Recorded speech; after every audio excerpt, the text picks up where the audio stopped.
Good morning, welcome to Chamber Live. Today we're actually out and about East Lancashire Chamber of Commerce live from Burnley College for Making It Lancashire, our manufacturing forum sponsored by our friends at Serian. The views expressed in this webinar don't necessarily represent the views of the East Lancashire Chamber of Commerce, and all facts were believed to be correct at the time of recording on the 30th of June. In fact, I know one of our speakers, that's the 30th of June 2021, I know one of our speakers literally only updated his slides with the latest economic forecasts like hours ago, so they're bang up to date. But if you're watching this in 2025, then they're 4 years out of date. We're live at Burnley College and online for our Chamber Live audience, and it's a real pleasure to be back hosting physical events. Thank you once again to our sponsors Serian and to our hosts Burnley College, and we're going to hear from those first. We're going to hear this morning from our host Burnley College, just a quick overview about the work that they're doing, also our sponsors Serian, and then for the first time ever, we think, at a Chamber event, two speakers with identical names. And I tried, full disclosure, I tried to get a third one. I searched LinkedIn for people called Mark Williams that we were connected to, and I just couldn't quite get it over the line. So we've only got two Mark Williams, but it's the first time we've ever had a double Chamber event. First of all, will be Mark from Western Union Business Solutions.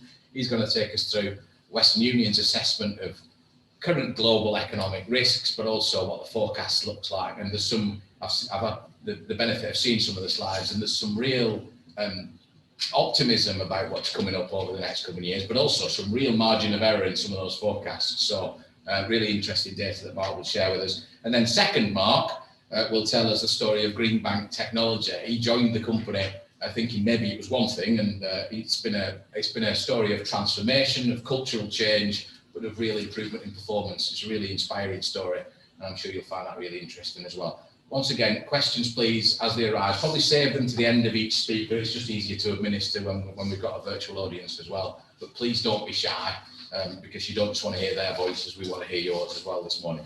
So first of all, Neil.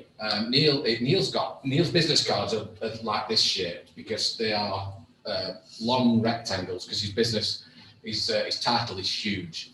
He is, deep breath, Assistant Principal for Apprenticeships, Employer Engagement and Adult Skills at Burnley College and Director of Themis. So that's quite a paragraph. Big business card.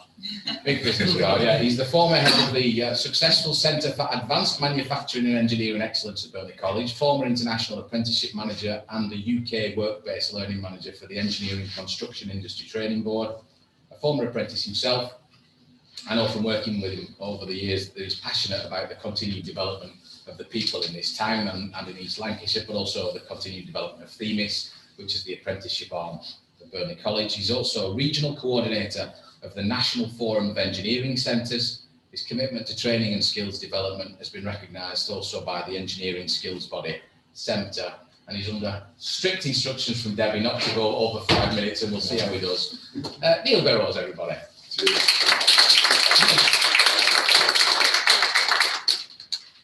Thanks, Simon. Thank you. Honestly, it is a big title, but it's just Neil Burrows. Just good old Neil Burrows. I've been here 5 years now, so just welcome to Burnley College. It's really pleasurable to host the Making It in Lancashire event. 7 or 8 months ago, I'm going to keep looking at the screen as well because I don't want to just talk when we're back to the people as well. 7 or 8 months ago, I stood here for 30 minutes and I spoke about our destination recovery programme and the work we're going to be doing with employers and businesses and that collaboration. Been a tough 12, 18 months, and I think Burnley College as a training provider and a business support mechanism, we've done that really well. And what I want to do now is just touch on a couple of slides of where we're progressing to in our strategy going forward. Sam, if you can just move it on one. So I put a little slide up there, and this is not PowerPoint slide. I know Debbie's just changed these slides for me just in the last few minutes. But this is our Burnley College employer engagement strategy on the bottom left-hand corner there.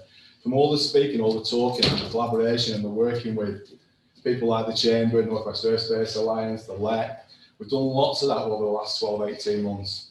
We already had an employer engagement strategy. We wanted to be the college of choice for young people to come to our college to get the skills needed to support industry. And it was important that we had an employer engagement strategy that mapped across all our areas of college. So not just construction, not just engineering, but A levels as well. and sports areas and digital areas. So we've done that. We've embedded that over the last 12, 18 months, and the lockdown and the discussions have helped us to do that really well. Just want to move on one second, thank you. This is an important part of our strategy going forward. The white paper, I don't know if you know the white paper and you've come across the white paper, the Skills for Job white paper, is now a government legislation that we're going to support. It's a process to put employees at the height of 16 to 18 study and higher technical qualifications. So our strategy, our growth plan at Burnley College is that we're going to do that. We've done a lot of collaboration, we've done a lot of talking for the last 12, 18 months, and now we're going to do what we're saying we're going to do, and we're going to support businesses. And the way we're going to do that is we're going to build a Burnley College industry hub. So we have a growth strategy and a growth plan to build new buildings. I don't know if when you came in, the people that are here this morning, you might have seen the new build going up. That's a new teaching block and sports hub. That's going to be ready at the end of this year, and hopefully for delivery in November. We've got plans to do further buildings for a HE hub, and obviously a passion of mine will be this industry hub. And this is going to happen, and this is going to be for you guys in industry. The idea is that it will be that support mechanism for businesses to link with the college as the training provider, but more importantly, link with the young people to support giving them the skills that you guys have. We can do as much as we can through a curriculum. We're steered by a curriculum.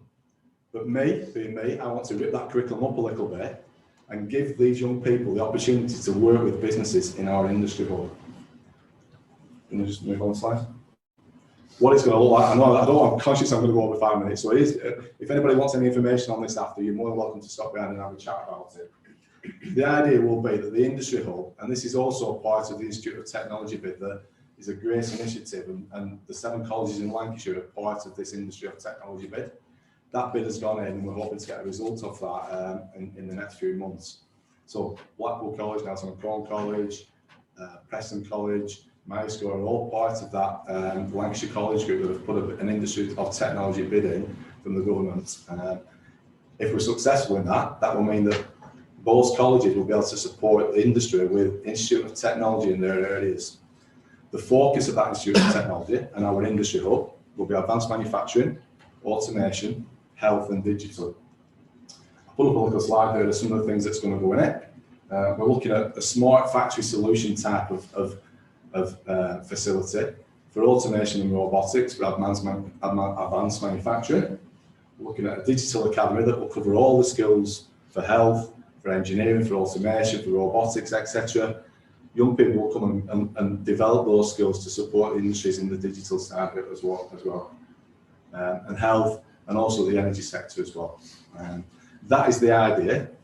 It is for you guys, it is for the industry. What we want, and this will be free for you guys, and I'll probably get shot off our finance director for saying it'll be free, but you guys in industry can come down, you can work on the kit that we're going to provide. So we're looking at additive manufacturing kits, we're looking at robotics, automation, like I said. You can come in, if you've got a prototype or a job you want to do, come down and use our facility on one condition, that you bring 6 of our students out of the classroom and work with them for a few weeks or a month or 2 months to give them those real life skills that you're doing in industry. How good will that be for our students to work with a business, yeah, for 6 weeks and forget about the curriculum, forget about the maths lesson, forget about the science lesson, but have real practice in our brand new state-of-the-art facility, but working with you guys as businesses. That's what it's about. This is our Burnley College industry, and I promise I'll make it happen. But I need help from the businesses as well, because I don't know what I need to put in it, really, if I'm honest. You know, I listen to you for 12, 18 months of me talking. I've been listening. My teams, my staff have listened as well. We need you now to come along, tell us what you want in it, support us, and we'll get it right and we'll get it working. We've worked really hard. Apprenticeship provisions, we've worked with businesses to get those apprenticeships back up and running, and I'm absolutely buzzing that they are. Businesses are recruiting again, businesses are looking at what they need. This is the next thing for us.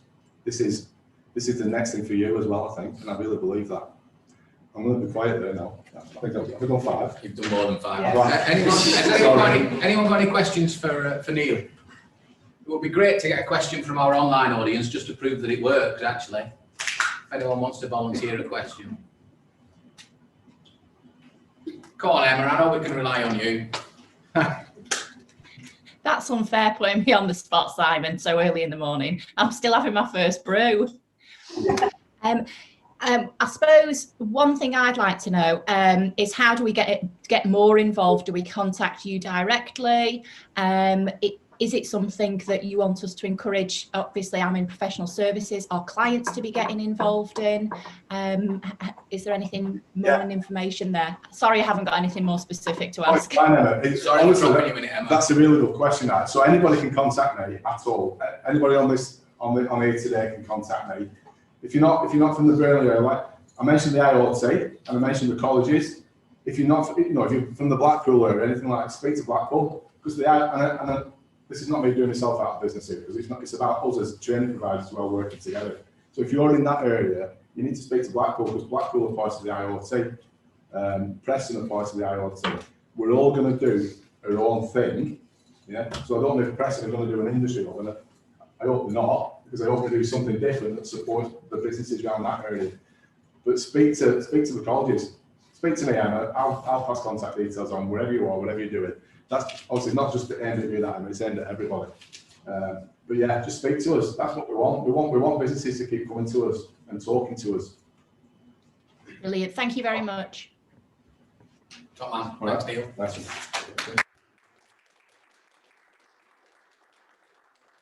Thank you, Neil, and apologies, Emma, but I knew I could rely on you just to test the tech. Right, straight on, and with apologies for these bios, because last night I had to sort of do a bit of snooping on our next 2 guests. I felt like an online stalker while the England game was on. We've got Bryn and Jonathan, both of them from Serian. Now, I'm going to disclaimer this, according to the Serian website, Bryn originally born in Nottinghamshire. He studied at Clarendon College and moved to Manchester, where he still lives today. Yes. Yeah, getting a nod. He loves travel. Jamaica and Havana are his favourites, apparently. Action sports as well, cycling, snowboarding, working out in the gym, as well as drinking gin. Apparently, is that fair still? Right. Yeah. And then, and Jonathan, St Christopher's student in Accrington before starting his IT journey at Nelson College. He previously worked at Express Gifts, at Holker IT, at Stonegate and JTS Cushions, but he wasn't comfortable at JTS Cushions. You're welcome. From there, then he joined the Serian team, where he's now an account manager. He's a Burnley FC ticket holder, and he's also a bit of a sporting, extreme sports expert with skiing and snowboarding on his list as well. And the Serian website describes him as a socialite. You can read what you want into that, can't you? Bryn and Jonathan, over to you. Good morning. Okay, so my name is Bryn, this is Johnny, both from Serian. Thank you for attending today.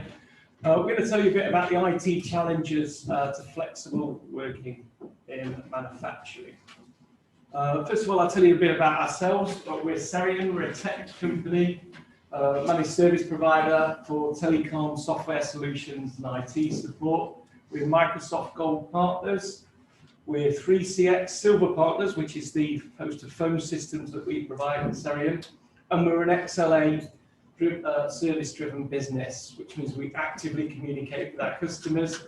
We don't just have a service desk manager, we also have a customer experience manager. So all of our tickets that come through to the business are analysed from the customer's point of view, as well as the service desk side. You can find out more about us. We have our own YouTube channel.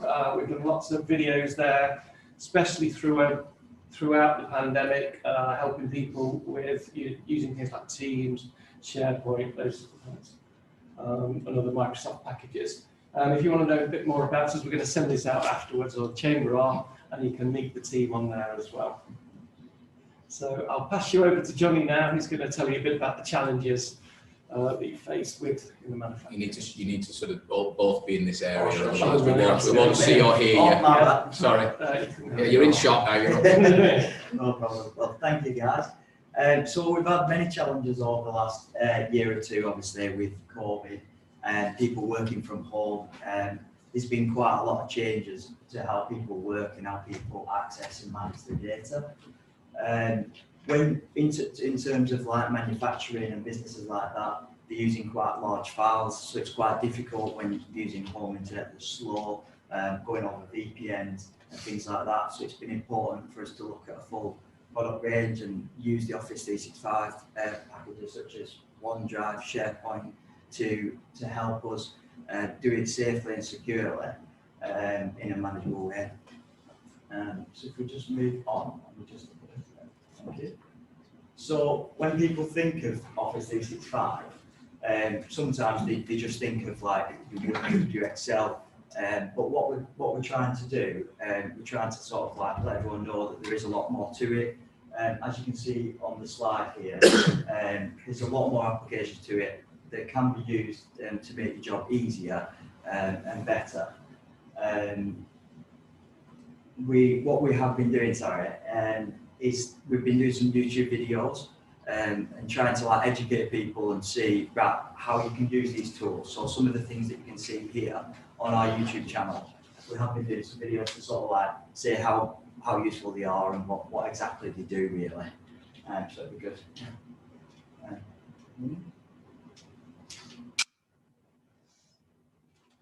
So for instance, back on managing the data and accessing data, one of the key areas that people know when you've got Office 365 and you're on a standard license, you get a terabyte of space within OneDrive per user, which is really good and useful because it means you can access your data wherever you are under that account, as long as you've got an internet connection.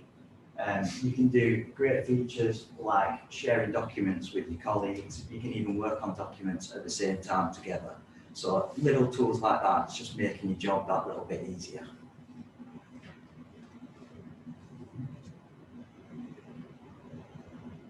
Pass back over to Okay, we've all been using Teams now over the last 18 months probably. I bet we're experts on it now, so this is pretty much old news. So we've all been using Teams, Zoom and so on. So one of the features now that I'm going to show you that's in Teams and in SharePoint, it's quite an exciting feature if you're in the manufacturing industry. Maybe not as exciting as last night's football result, but here we go. So Teams, so AutoCAD can now be saved into SharePoint, and you can access it via Teams. So what I'm going to show you there is if we went on the, we put an AutoCAD file into Teams and SharePoint, we can open that up in SharePoint. You can access the files here. Now there are some limitations, and they're mainly around sort of file sizes. What happens is you put your file into Teams and SharePoint, and you can access it through here.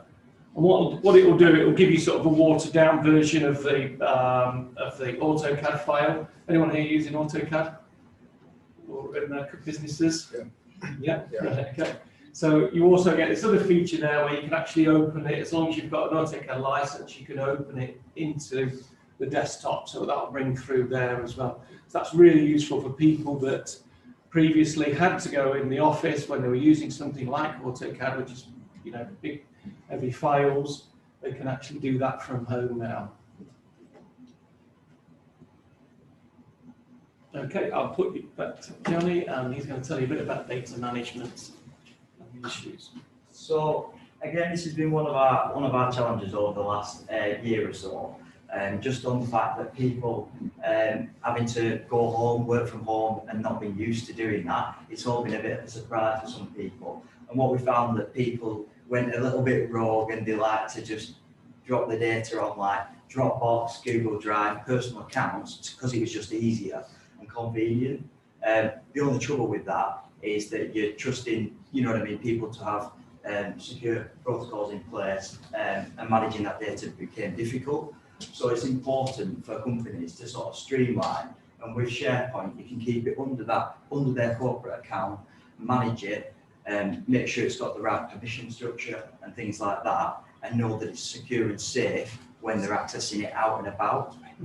So that's the main thing we've been driving forward, and making sure that people are using that and sort of sticking to it and sticking to that one area, so you've not got data sort of here, there, everywhere. And you can see on the animations now. Okay. Yeah, thank you for that. Another area that we've been seeing quite an increase in, Huge increase. huge increase, let's say, it's been a busy time for this, is people moving to hosted phone systems. Again, sort of like analog systems, your old phone systems where it's a box in a room. Again, it's not ideal for when people are working out and about on the road or at home, like we're seeing more and more now. So with a hosted phone system, it gives you that flexibility again. All you need is an internet connection, and you can use it on a mobile device, a laptop. You don't need that classic handset. You can use a handset if you want one, but again, it just gives you that flexibility to be able to go around and do your job, call off your work number, so you're not giving out your personal number from your mobile phone.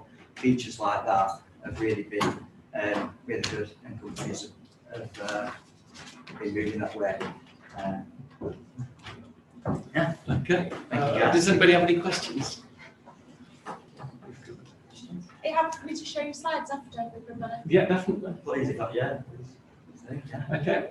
Well, thank you. I have a- Thank you, guys. I have a question, please. We have a Oh, question sorry, from we've got our a question. online audience. Okay. I've got one, if that's okay. Can you hear me? Yes. Yes. One of the issues that we're seeing in employment law and HR with the rise of working from home and working hybrid and remotely is from the data protection side of things. I was just wondering whether at Serian you get involved in conducting data protection impact assessments, or helping with policies, anything like that. We do, yes, and we offer some various different cyber packages, security packages where it covers things like GDPR, from all the way, we have our own security packages all the way up to Cyber Essentials Plus. So we do various packages, but happy to have a chat with you afterwards about that if you like. Yeah, that'd be brilliant. Thank you. Great. Well, thank you, gents. Thank you. Thank you, guys. Thanks very much. As Debbie said, we'll include those slides in the post-event email, so the contact details will be in there as well, whether you need advice on your IT or on your snowboarding techniques.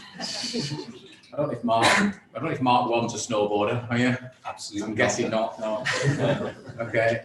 Mark Williams, our next speaker. He's got over 14 years experience working with businesses to deliver official global payment solutions, FX risk management support, multi-currency treasury management policies.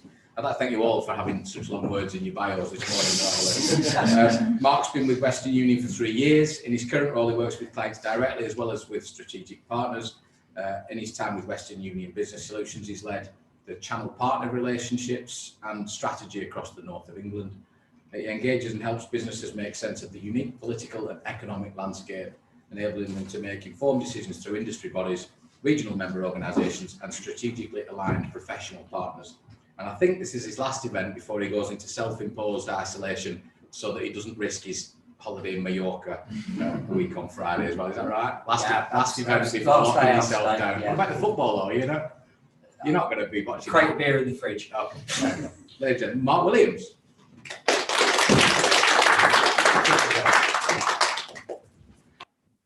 Thanks, Simon, and good morning, everybody. It's great to be here, both in person and online.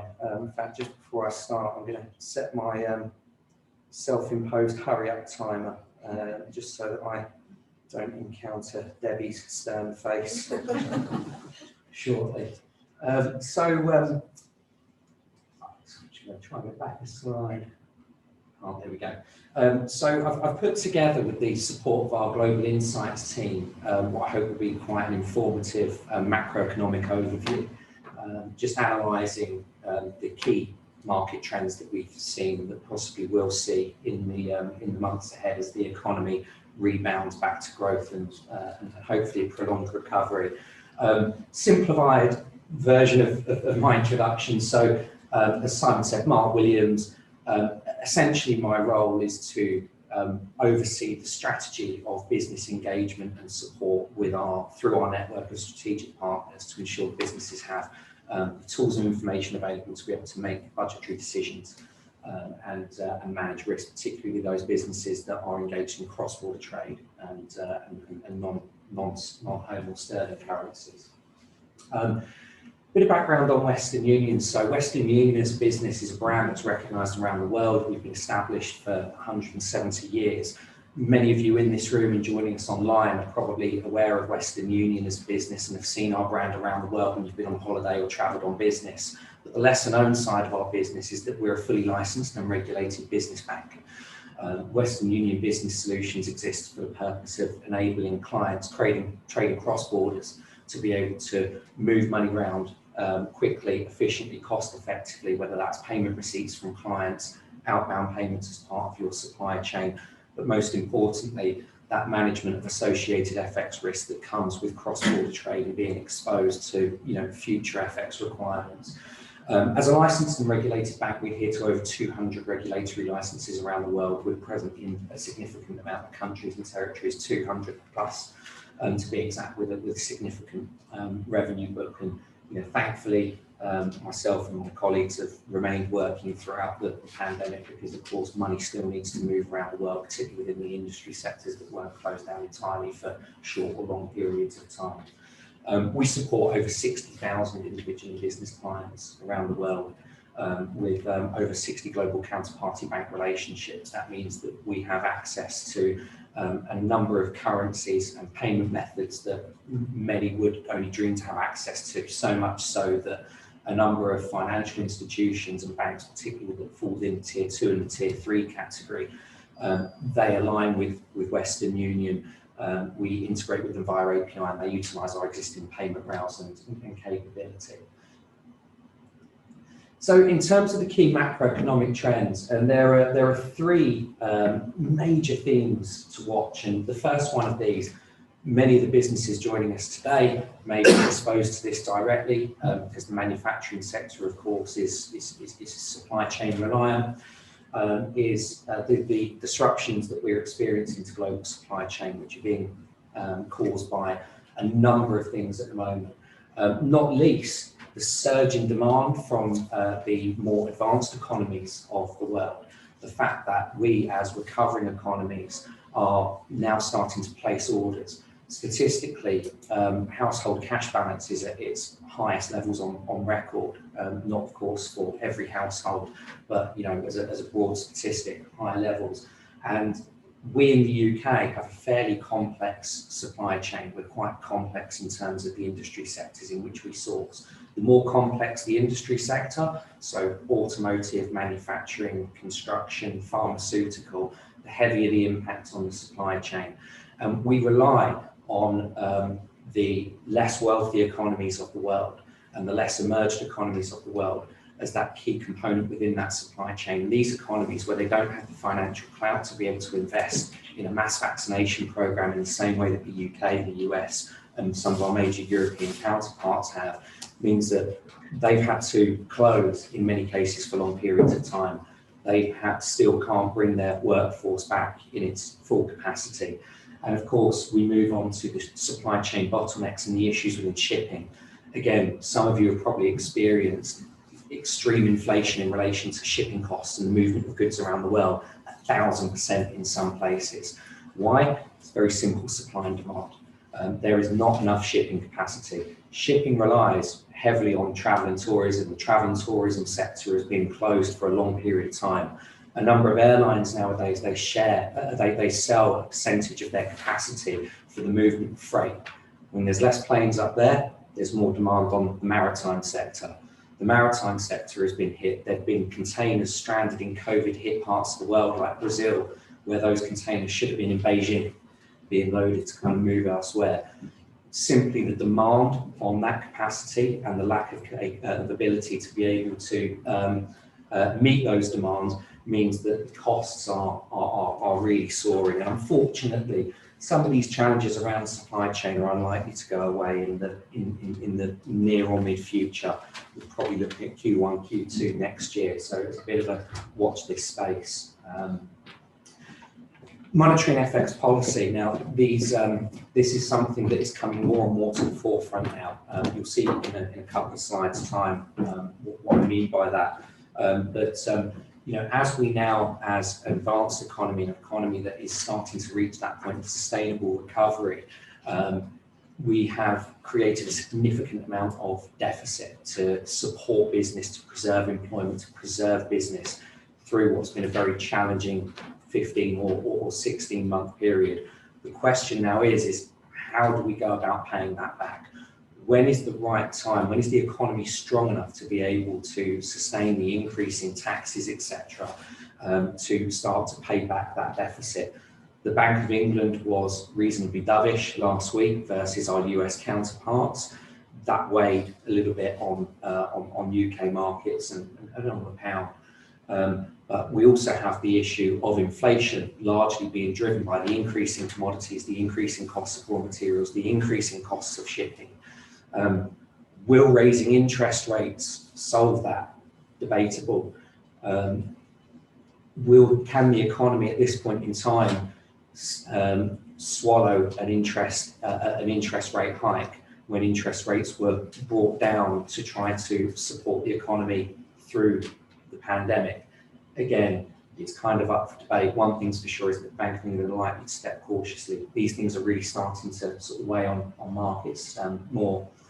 And then we have geopolitical tensions. So, you know, the US and Chinese tussle for dominance and trade dominance has been a topic that's been ongoing for quite some time. But closer to home, we're starting to reach critical milestones in the post-Brexit trade agreement with the EU. There are various barriers that need to be overcome in relation to Northern Ireland Protocol. There's a deadline today for the checking of British goods moving into Northern Ireland.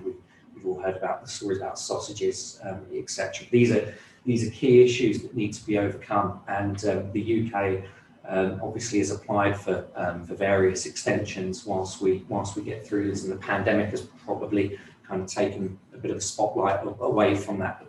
You know, some of these Brexit deadlines are starting to raise their head, and the impact these deadlines may have on our respective economies, again, will potentially weigh or support markets. And then, of course, we have the obligation that we as advanced nations have to support the world's recovery from the pandemic. You know, it is, as I mentioned, we are very reliant on less wealthy nations and economies for our supply chain. It is kind of a unified agenda to ensure that the world recovers from this pandemic. So what are the UK and the other member nations of the G7 and the G20 going to do to pull together to ensure that the world can recover, and we're supporting global vaccination programs so that we can go to sustained normality again? This is, in my mind, quite a positive slide because the growth projections and the data that is supporting these growth projections is suggestive that we are starting to exceed the speed in which the economy is recovering. If we look to the left-hand side here, the UK is expected to experience its strongest rebound in the economy since 1941. That's quite some statistics. And the graph to the left-hand side here, which shows the GDP forecast over the next 2 years, suggests that the UK economy will outperform the majority of our major global counterparts.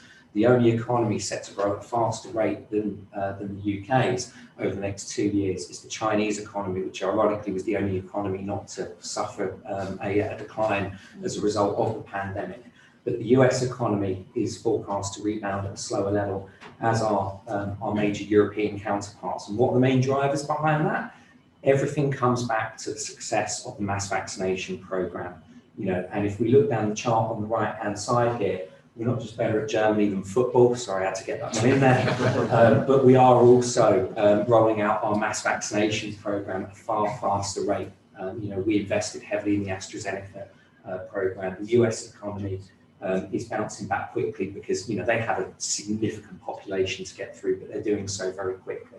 But the UK economy is, you know, only falling very slightly behind Canada as our major as one of our major global counterparts. But if we look at the bottom as well, in terms of Australia, they're really quite far behind. When you look at those statistics, you can understand why there's unlikely to be movement of people cross borders with Australia for the next sort of 2 years. When we look at the contributors to GDP, we're not particularly reliant on sort of tourism. One of the major things that could continue to weigh on our European counterparts is that, you know, although Germany is very strong from a manufacturing perspective, France is very strong from a service sector perspective, a number of the economies that they support within the Eurozone are more reliant on travel and tourism. And once there are people that aren't moving around, there is potentially a risk of countries needing bailouts and further financial support. You know, so again, that highlights the importance of future monetary policy as we monitor the recovery. I almost took this out in the interest of time. I think it's quite a good visual to see, which just kind of highlights the soaring prices that are kind of driving inflation around commodities and industrial materials and metals. So copper and aluminium at 10-year highs. Why? Because these are heavily demanded metals that are used in some emerging sector production processes. So if we think electric cars, we think route to net zero, for example. These electric vehicles are very heavy on the demand of copper, right? Whilst there are supply chain bottlenecks and kind of shortages of supply, this has kind of driven these prices up to 10-year highs. And sort of short term, there's not really any way of telling sort of when this inflation that we're experiencing at the moment sort of may come to an end. But again, it's all driven by this supply and demand, the sheer level of demand across sectors that are heavily reliant upon these materials. That's going to keep inflation high. Moving more onto currency, this is obviously what we do. We support businesses trading internationally in terms of mitigating FX risk. And currency markets are always a very good indicator in terms of economic strength, with the pound in particular, because we have a currency that basically relies on optimism. So when risk appetite, that's my hurry up alarm. Sorry, Deb. We rely on positive sentiment, essentially, and we've seen quite significant volatility within markets over the last sort of 12, 14 months. So highlighting the low here, we saw a 35-year low against the dollar of 114, to more recently a 3-year high, which is helpfully just hidden behind the video screen there, of around 142. This represents a 25% range of volatility. Now, you know, we as a nation that trades quite significantly cross borders, we have a trade balance that is more weighted towards import than it is towards export. Whether you're importing or exporting depends on, you know, what point in this chart it was good or bad news for you. But many businesses nowadays don't have the luxury of being able to work on 25% profit margins. So this sheer degree of volatility only highlights the importance of having a resilient risk management strategy in place. But if we look at the pound and how well supported it's been, and this links very directly into the success of the vaccination programme, and in turn how that feeds into our future economic forecast, the pound is up pretty much across the board. It's really, really well supported. You know, some of the key takeaways from this slide here, you know, we're 10.7% above the 2-year average against the dollar. We're 12% above the 2-year average against the Japanese yen.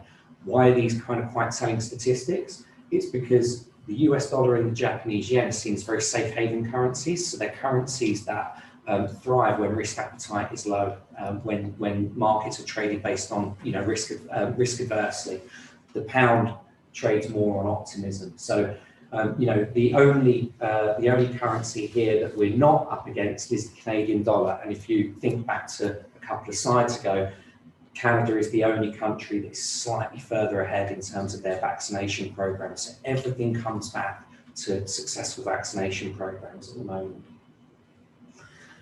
This is a bit of an exclusive for this audience. Simon mentioned about the updating of the slides. I was hounding and pestering our market insights team, who produce our forecasts on a monthly basis, normally published on the 1st of each month. These are July's forecasts. We've got them early, so you are the first people to see these.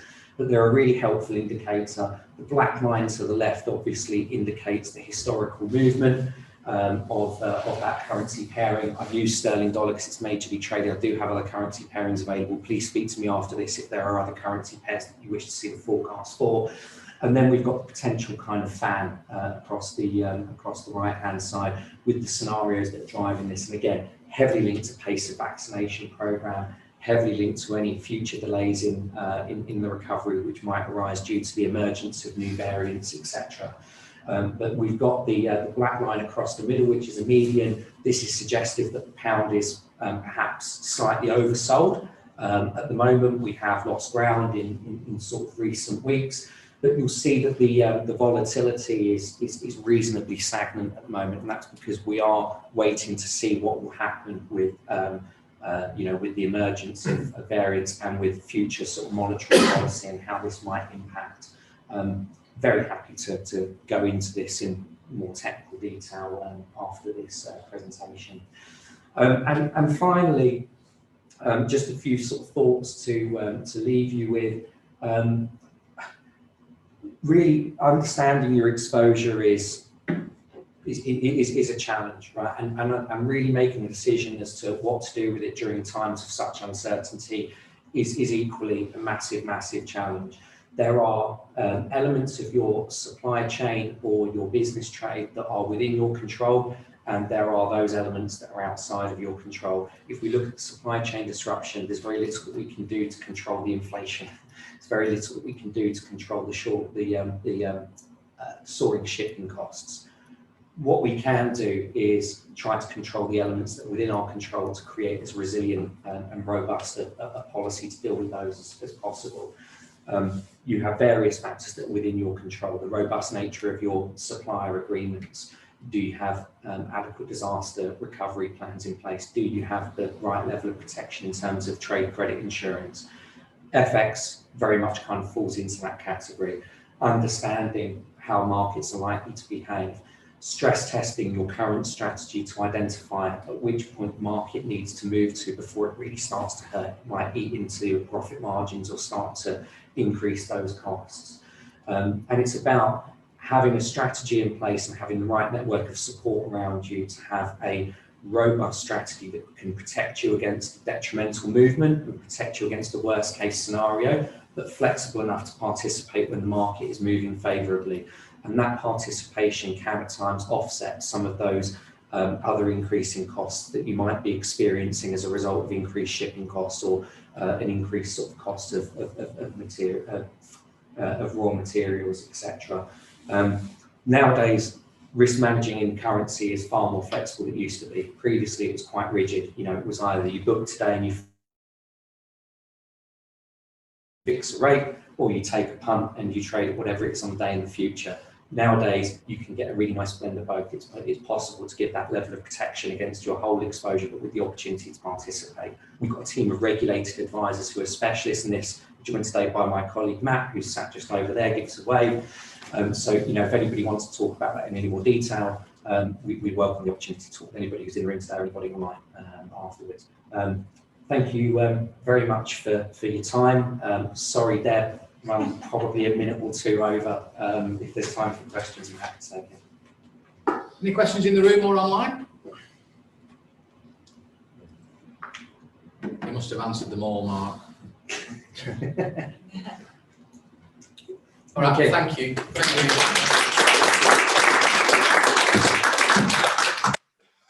Thanks, Mark. I find it fascinating that there's a direct correlation between exchange rate and vaccination progress of the country. It's just, I mean, it's crazy, but I guess it shows it's fairly obvious what an impact that the pandemic has had on everything.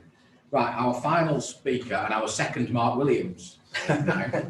And just a word on timing, we're probably going to be finishing, we're going to aim for 10 past. So if you're in our online audience and you need to shoot, don't worry, it'll be available on YouTube. If you need to catch the last 10 minutes later, I would encourage you though to stick around for this last bit, because I've seen Mark's presentation and it's a fascinating story of a business that turns itself around to its people. Mark is a chartered engineer, he's a fellow of the Institute of Mechanical Engineers, a fellow of the Institute of Directors. He started work as a mechanical apprentice. He won a Apprentice of the Year and the Merseyside Apprentice of the Year. I'm not sure which is most prestigious. And quickly moved into design and then project management. He's worked at senior level in Pilkington Glass, BOC, Hattersley Valves. He's owned several companies, some of them from startups in various industries. And in that, he's fine-tuned his skills in business improvement, growth and turnaround in several international companies. And those skills have come to the fore at his role in Greenbank. He joined there in February 2019, which is where this journey starts and where I think the story will begin. Mark, over to you. Thank you.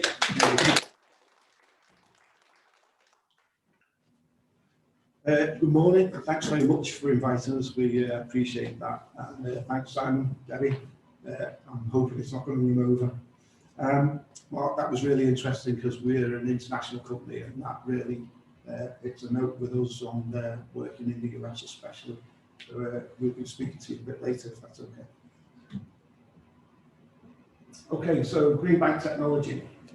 This is what I'm going to show you a little bit about, but I'll move quickly through some of these slides to take you through where we are. I joined Greenbank with a view that I was taking on a well-established company that was going to be taken forward, and the idea was to grow.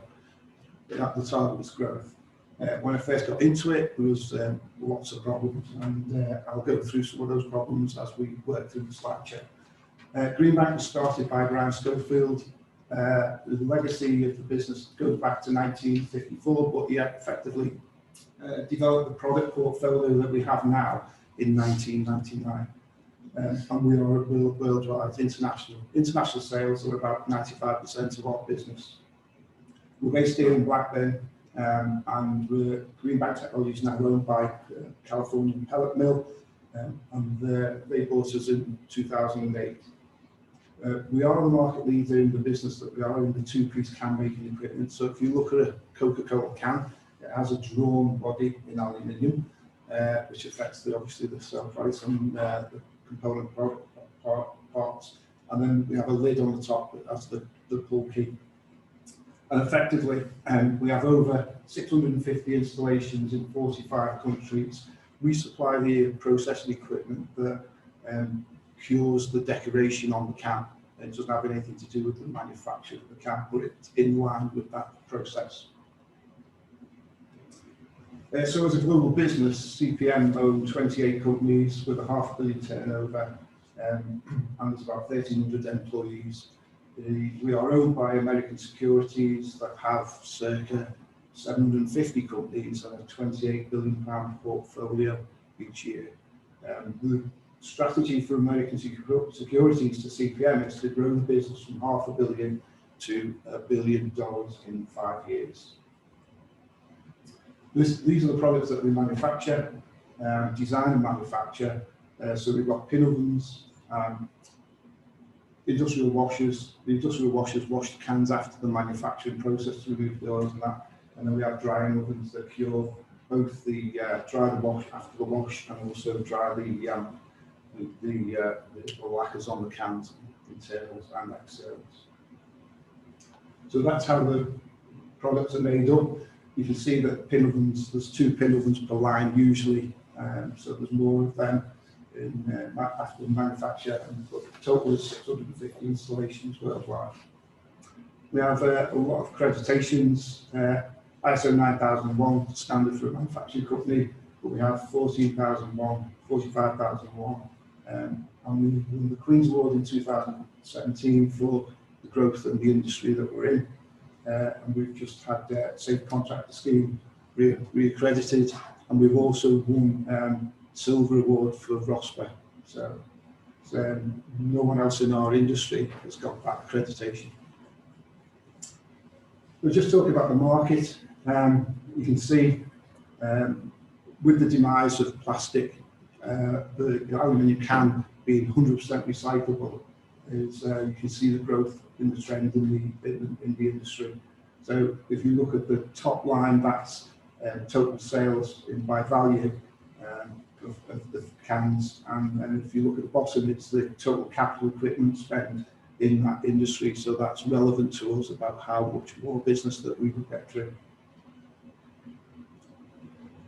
Aluminium is 95% recyclable, saves up to 95% of energy.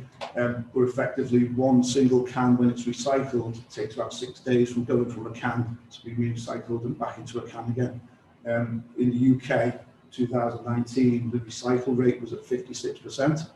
In 2020, it was 86%. And then in Europe, it's even higher. So the focus on this is really important for how the businesses and the industry is growing. So challenges, we had several challenges, to be perfectly honest. We had poor performance in projects, we had quality issues dating back to 3 years. I think it was something like 28 issues that we had to deal with. We had a competitive purchase subcontract manufacturer, which reduced our capacity. We had a weak management structure. Four out of the 6 main management team left and joined the competitor. In the first year that I joined, we had a 51% turnover in staff. We had increased costs. And again, back to the exchange rate, 8 to 12% fluctuation in the exchange rate really affected us. We had weak processes and low customer confidence. So when I first joined, it was a bit of an induction of fire. We went down to see a customer in Milton Keynes, and the presentation that I did about turning the business around was really not, we were really interested in that. We had loads of problems that we had to sort out. So it was a challenge, to say the least. However, if you look at 2016, 2017, probably our biggest years to date. And then in 2018, we started to drop. And you can see in 2019, which was legacy from 2018, that we had just under 10 million turnover, but a £2.5 million loss, which was a significant issue for the company. And the fact that we were supported by CPM was a key factor in that for us to maintain the supply chain and things like that.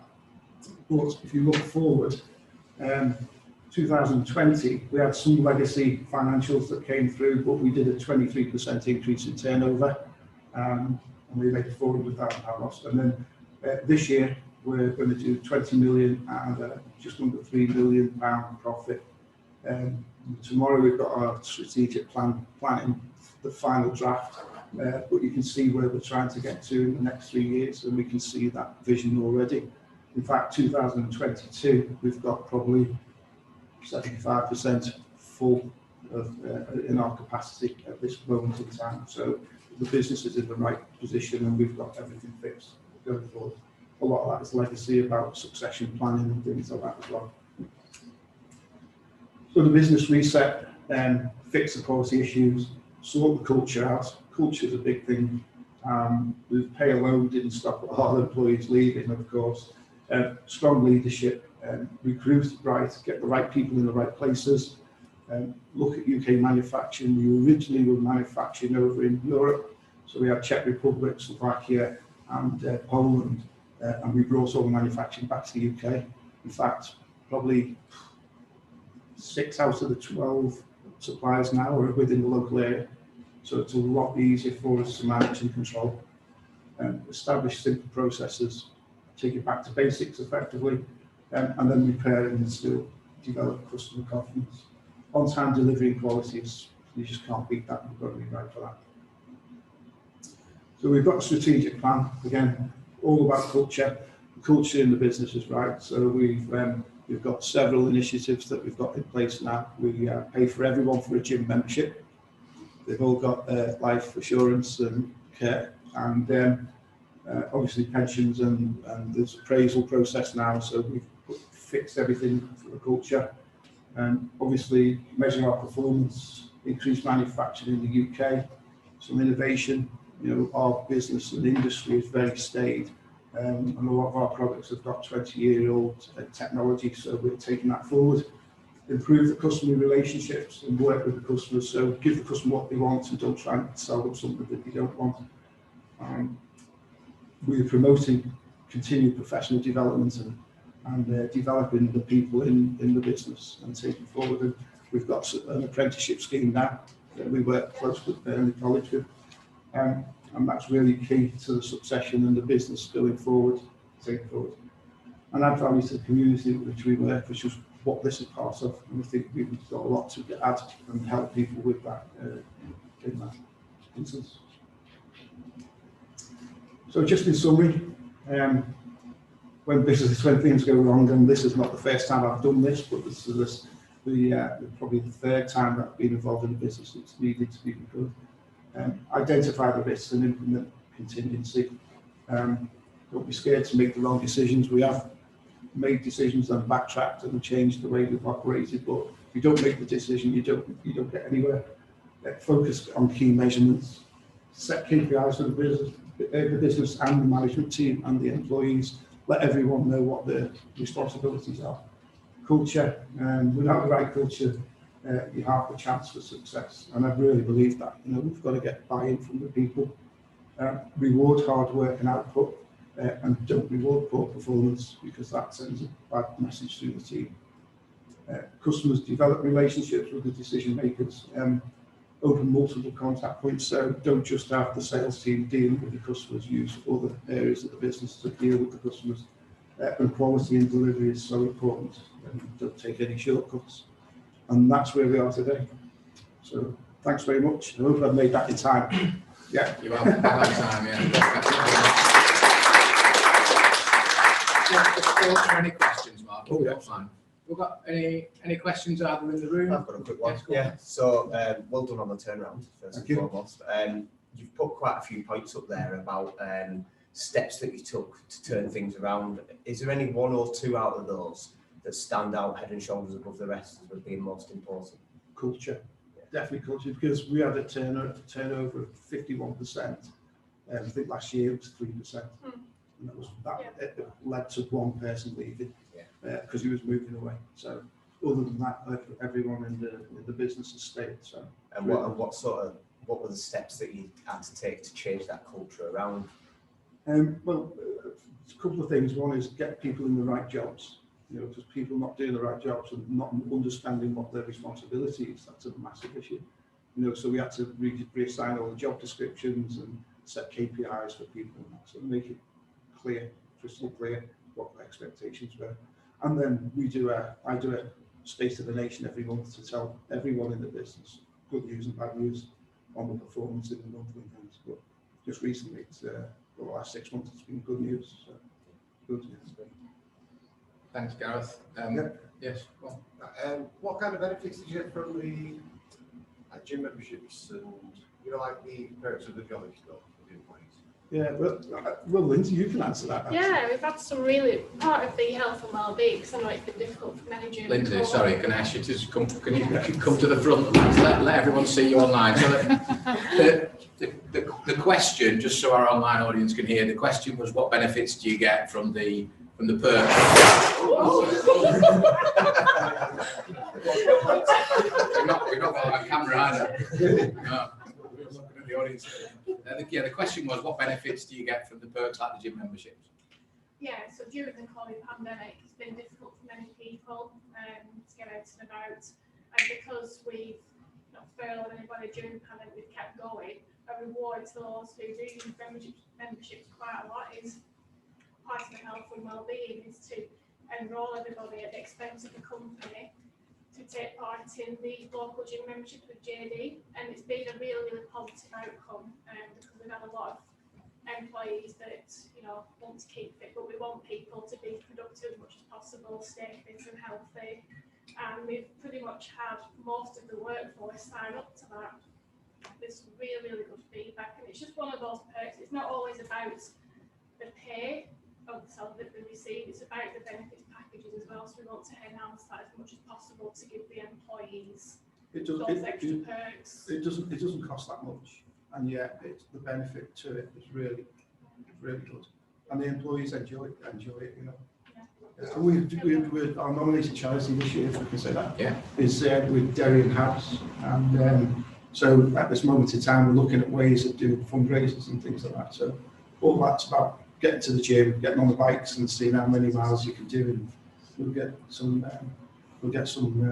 rewards for them. We've got split actually. We want some that want to use the gym, to use the bikes, and then the other ones that do go biking on the canals, etc., want to go on longer bike rides to earn those funds for the charity. So there's a bit of a good mixture really in how we can do that for the charity, and it suits both the gym owners. Yes, great. Emma's got a question. Emma, do you want to come in? Yeah, thank you. Mark, you've turned the business around and made a lot of achievements in a very short space of time. What are you most proud of out of what you've achieved? I think the team, the senior management team that we've got, and the employees, you know, all the ones who stuck with the business when they were quite probably frightened about the future. So the team is the biggest thing. You know, your customers are great once they know that you've got the culture right and you're selling the right products to the right people. But really, the team are the ones that make it work. So that's the biggest thing. Thank you. Music to my ears as an employment lawyer. I hope I don't see you. I'll take that in the nicest possible way. You want Emma on your side, not the other side, I would say. Thank you, Emma. Any other questions from the audience? Yeah. Just, you know, I think it's really important that businesses do invest in the staff, and I just think it'd be important to mention that the Sport England are investing a lot of money into workplace health this year, and Burnley College will be part of that to support businesses to get active and things like that. That's part of the strategy with the £6.5 million development. That doesn't mean you've got to use Burnley College, but if businesses do want to help and support their staff, I'd advise them to have a look at Active Lancashire or Sport England and get involved with that. We have some free packages for you, so just probably worthwhile not doing that. Yeah, it's really interesting. Yeah, really interesting. Thanks. Okay. Any last? Brilliant. Okay. Thank you very much indeed. Thank you. Thank you.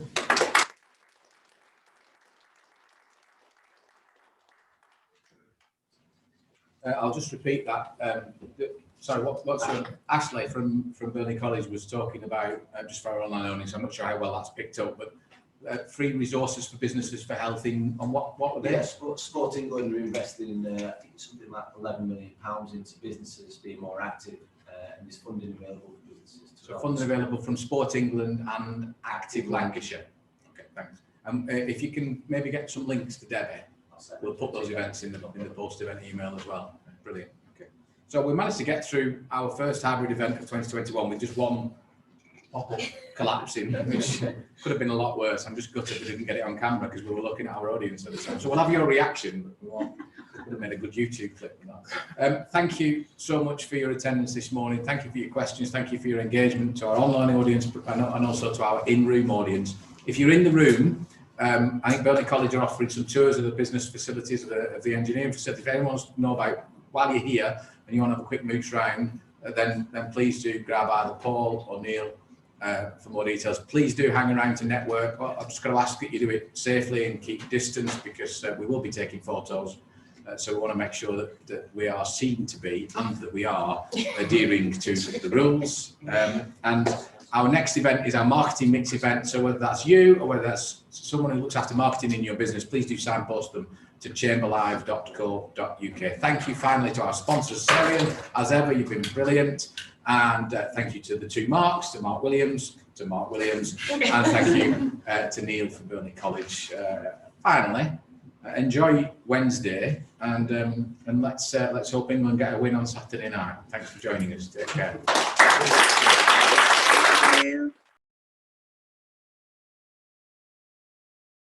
Thanks for watching this Chamber Live video from the East Lancashire Chamber of Commerce. If you've enjoyed this content, then you might enjoy some of the other content that's on the screen now. Please do subscribe to our YouTube channel.